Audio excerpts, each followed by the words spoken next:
Baik, Assalamualaikum warahmatullahi wabarakatuh. Baik, di sini kami dari kelompok 4 akan mempresentasikan mengenai kromatografi penukar ion dengan mata kuliah kimia pemisahan analitik.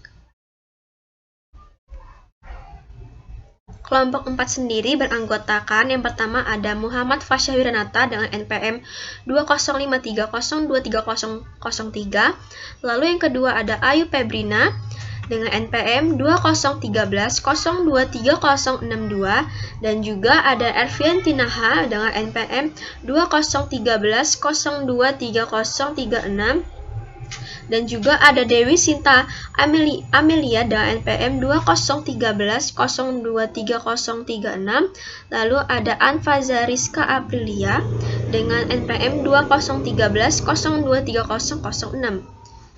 Selanjutnya yaitu ada timeline dari submateri yang akan dibahas pada materi kromatografi penukar ion. Yang pertama yaitu ada pengertian resin penukar ion yang akan disampaikan oleh Dewi. Lalu juga ada pengertian resin penukar ion yang akan disampaikan oleh Fasya. Ada juga prinsip resin penukar ion yang akan disampaikan oleh Muhammad Fasya. Ada juga mekanisme pemisahan dengan resin penukar ion yang akan disampaikan oleh saya sendiri.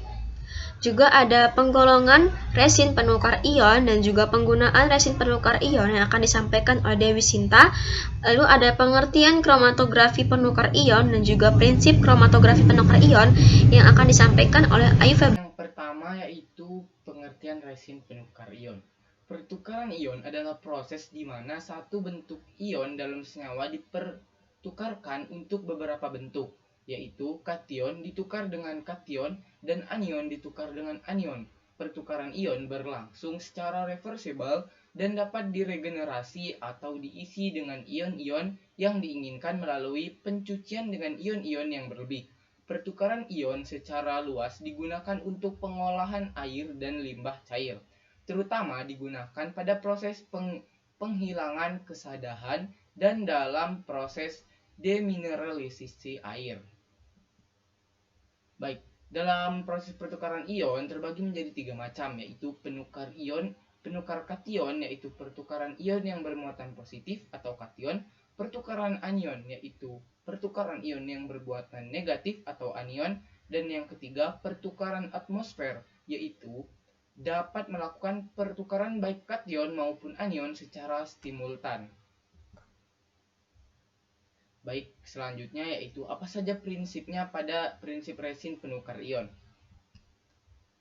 Penukar ion kebanyakan berupa bahan-bahan organik yang umumnya dibuat secara sintetik. Bahan tersebut sering juga disebut resin penukar ion. Penukar ion mengandung bagian-bagian aktif dengan ion yang dapat ditukar. Bagian aktif semacam itu misalnya adalah pada penukar kation kelompok-kelompok asam sulfo yaitu SO3 dan H positif dengan sebuah ion H positif yang dapat ditukar. Pada penukar anion kelompok-kelompok amonium kuartener yaitu NCH33 positif dan OH- dengan sebuah ion OH- yang dapat ditukar.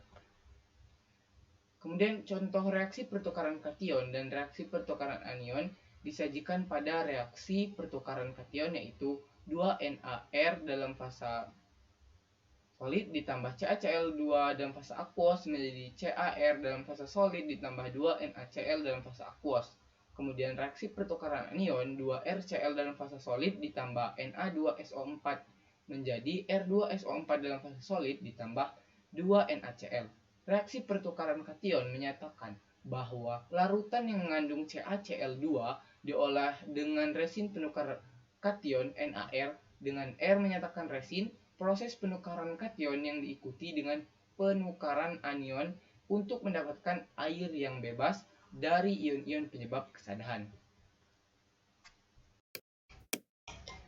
Baik, pokok pembahasan selanjutnya itu adalah mekanisme pemisahan dengan resin penukar ion. Dengan fasa diam yang mempunyai gugus fungsi bermuatan ion tetap dalam pelarut berair maupun tidak berair. Nah, jadi kromatografi penukar ion itu dilakukan dengan fase diam yang mempunyai gugus fungsi bermuatan ion tetap. Selain itu, terdapat ion lawan yang dapat ditukar di dekatnya agar bermuatan netral. Nah, ion cuplikan itu dapat bertukar dengan ion lawan dan menjadi pasangan dari muatan ion tetap. Jika ion cuplikan berpasangan dengan ion muatan tetap, ion tersebut tidak keluar dari kolom karena afinitas berbagai senyawa terhadap ion muatan tetap berbeda. Kita dapat memisahkan campuran senyawa ion. Proses pertukaran ion dapat dilakukan dalam pelarut berair maupun tidak berair. Fase gerak biasanya mengandung ion lawan yang berlawanan dengan muatan gugus dan permukaannya. Nah, ion lawan tersebut berkesetimbangan dengan resin dalam bentuk pasangan ion. Adanya ion terlarut yang muatannya sama dengan muatan ion lawan menimbulkan kesetimbangan. Nah, pada proses pertukaran kation, ion lawan ialah Na+, dan pada pertukaran anion, ion lawannya adalah Cl-. Selanjutnya itu adalah resin penukar kation. Nah, resin penukar kation ini biasanya tersedia dalam bentuk ion hidrogen. Tetapi bentuk ini itu dapat diubah ke dalam bentuk ion natrium oleh perlakuan dengan garam dapur. Nah, ion natrium ini kemudian mengalami pertukaran dengan kation lainnya. Pada prinsip resin penukar kation dalam bentuk H+, dikocok dengan larutan NaCl, pengocokan beberapa lama hingga tercapai kesetimbangan menurut reaksi, yaitu Rz H+ plus Na menjadi Rz Na plus H+. Agar kesetimbangan berlangsung ke kanan, maka ditambah resin berlebih. Penggunaan resin penukar kation asam lemah dibatasi dalam rentan pH yaitu pH 5-14. Sebaliknya, resin penukar kation asam kuat dapat digunakan pada pH 1-14. Lalu resin penukar anion, prinsip dasar resin jenis ini ialah dapat ditukarnya anion hidroksil oleh anion lain yang terjadi pada resin penukar ion. Ada dua jenis resin penukar anion, yaitu resin yang memiliki gugus basa kuat, gugus amonium quaterner, dan resin yang memiliki gugus basa lemah atau gugus anion. Nah, reaksi pertukaran ini dapat dituliskan sebagai berikut, yaitu NRZNR3 plus OH- plus AN- yaitu menjadi RZNR3 N dikali Na plus NOH-, di mana R merupakan gugus organik, yaitu biasanya metil. Nah, penukar basa kuat dapat digunakan di atas rentan pH 0 sampai dengan 12. Sedangkan resin penukar basa lemah hanya di atas rentangan pH 0 sampai dengan 9. Nah, golongan penukar basa lemah tidak akan melepas asam yang sangat lemah, tetapi akan lebih disukai untuk asam kuat yang mungkin tertahan oleh resin basa kuat seperti sulfonat. Materi selanjutnya, penggolongan resin penukar ion, akan disampaikan oleh rekan kami. Selanjutnya yaitu penggolongan resin penukar ion. Berdasarkan pada keberadaan gugus labilnya, resin penukar ion dapat diklasifikasikan dalam berbagai macam. Selanjutnya yang pertama, resin penukar kation bersifat asam kuat. Dinamakan demikian karena sifat kimianya mirip dengan asam kuat. Resin sangat terionisasi di kedua asam, RSO3H dan garam RSO3Na. Resin penukar kation asam kuat mengandung gugus SO3H. Proton dari gugus tersebut dapat ditukar dengan kation lain. Resin kation dalam bentuk H+, tetapi bentuk ini dapat diubah menjadi bentuk Na dengan menambahkan garam Na.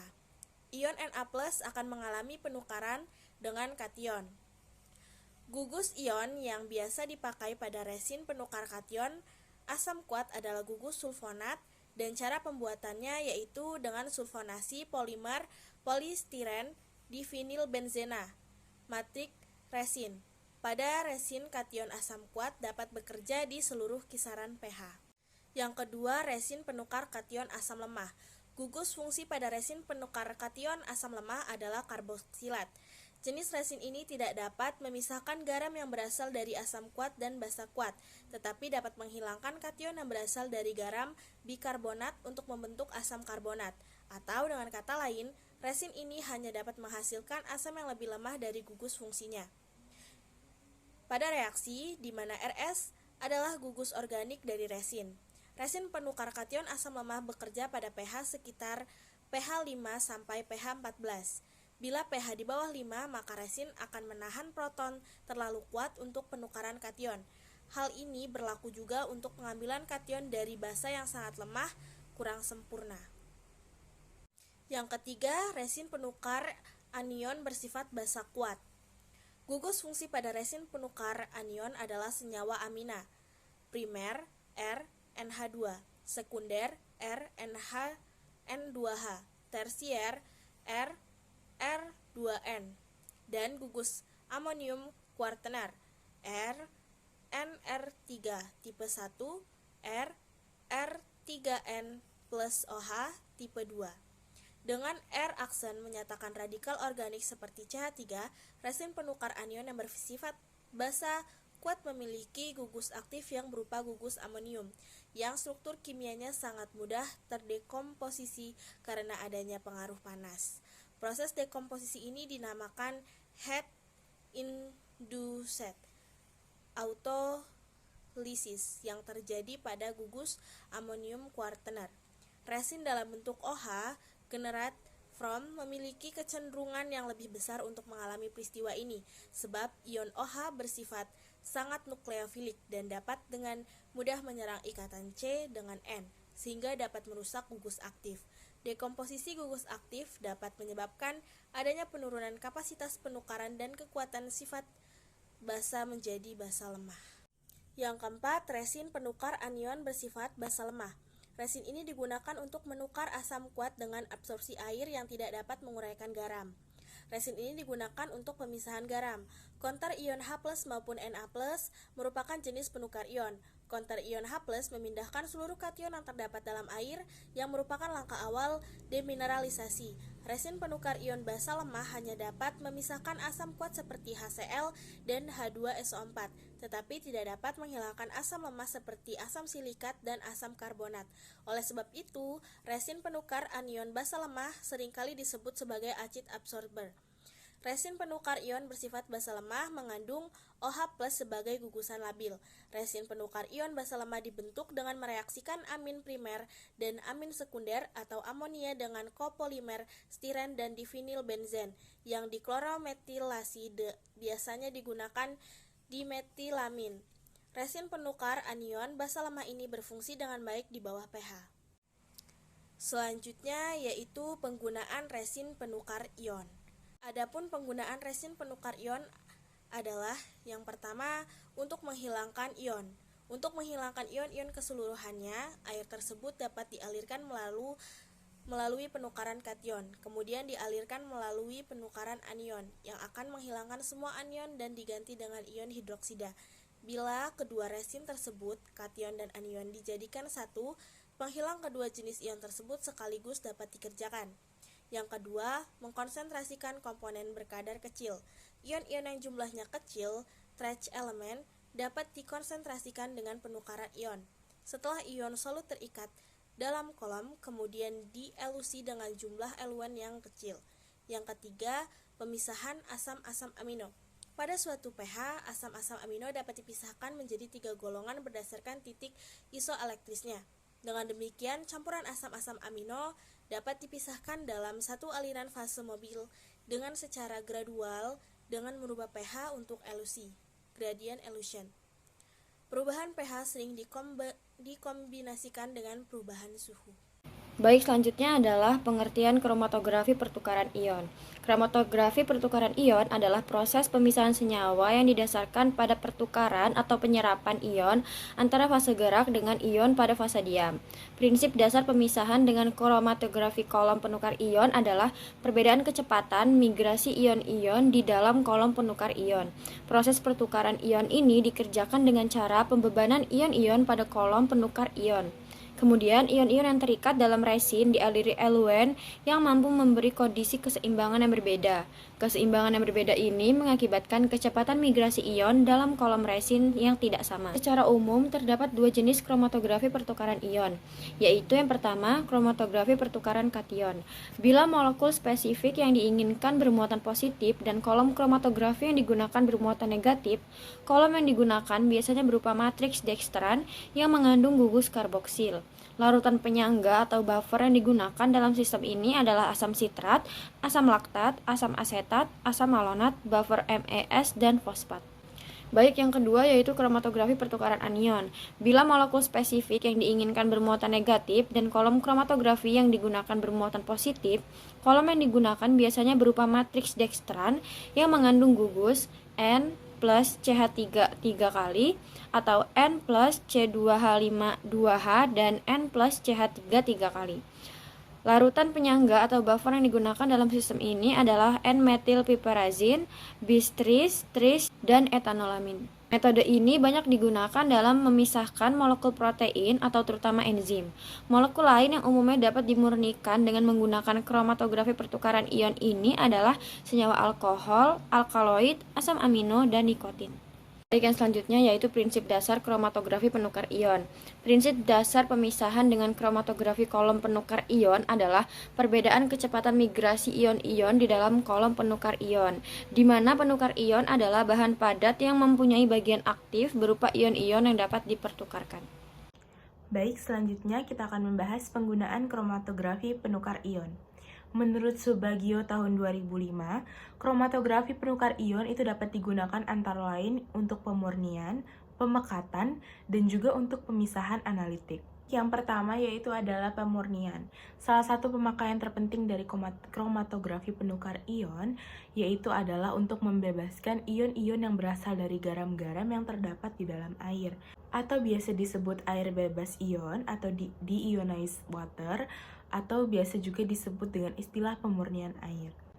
Pembuatan air sering juga disebut dengan aqua demineralization yang memberikan keuntungan besar bagi para analis kimia untuk menganalisis zat-zat kimia yang konsentrasinya berada dalam ukuran mikro atau ultramikro. Konsentrasi analitnya itu berada pada satuan konsentrasi ppm atau ppb. Lalu yang berikutnya adalah pemekatan. Bahan-bahan ionik yang berada dalam konsentrasi sangat rendah seringkali dapat dipekatkan dengan kolom penukar ion dan kemudian mengelusinya dengan pengelusi yang cocok. Pemekatan unsur-unsur renik dari air laut dilakukan dengan cara kromatografi penukar ion. Lalu yang terakhir adalah penggunaan kromatografi penukar ion untuk pemisahan analitik. Penggunaan terpenting kromatografi penukar ion adalah salah satunya untuk pemisahan analitik. Di samping untuk pemisahan asam-asam amino dan ion-ion logam, kromatografi penukar ion juga dapat digunakan untuk memisahkan anion-anion dan ion-ion logam alkali dan juga alkali tanah. Analisis kuantitatif penukar ion dari ion-ion pada tingkatan konsentrasi ppm dapat dilakukan dengan menggunakan teknik otomatis kromatografi ion, yaitu kromatografi cair kinerja tinggi atau KCKT.